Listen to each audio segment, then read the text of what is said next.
Long ago, beyond a quiet village, there was a deep forest where people rarely went.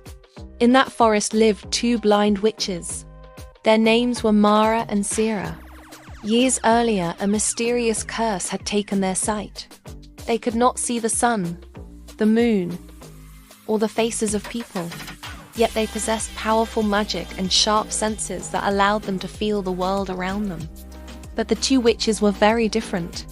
Mara had a cruel heart and used magic to harm travelers.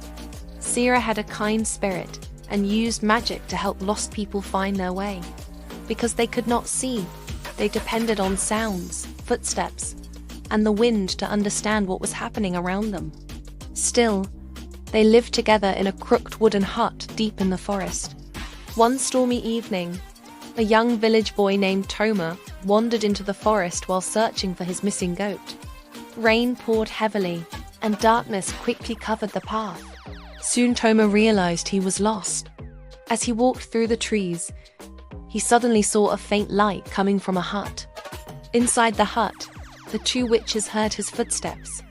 Mara whispered, "Someone is coming." Sira replied softly, "It sounds like a frightened child." But Mara smiled wickedly.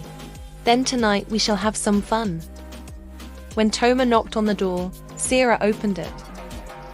"Please help me," the boy said nervously. "I am lost." Sira invited him inside and gave him warm soup. But Mara secretly whispered a spell to confuse the boy, so he would never find his way home again. As she began the spell, Sira sensed something was wrong. "Mara," she said firmly, "the child is innocent. Let him go."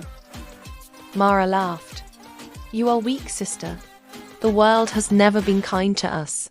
But because Mara was blind, she misjudged the direction of her magic. Instead of trapping the boy, her spell struck the walls of the hut. The room shook violently. Pots fell. The fire almost went out. Suddenly, Mara's own magic began to trap her inside a circle of confusion. She stumbled around the hut, unable to escape her own spell. "Help me," she shouted angrily. Sira gently guided the boy outside the hut. "Follow the sound of the river," she told him. "It will lead you back to your village." "Thank you," Toma said gratefully. Before leaving, he asked, "What about the other witch?" Sira sighed. She must face the trap she created. Inside the hut, Mara finally realized something important.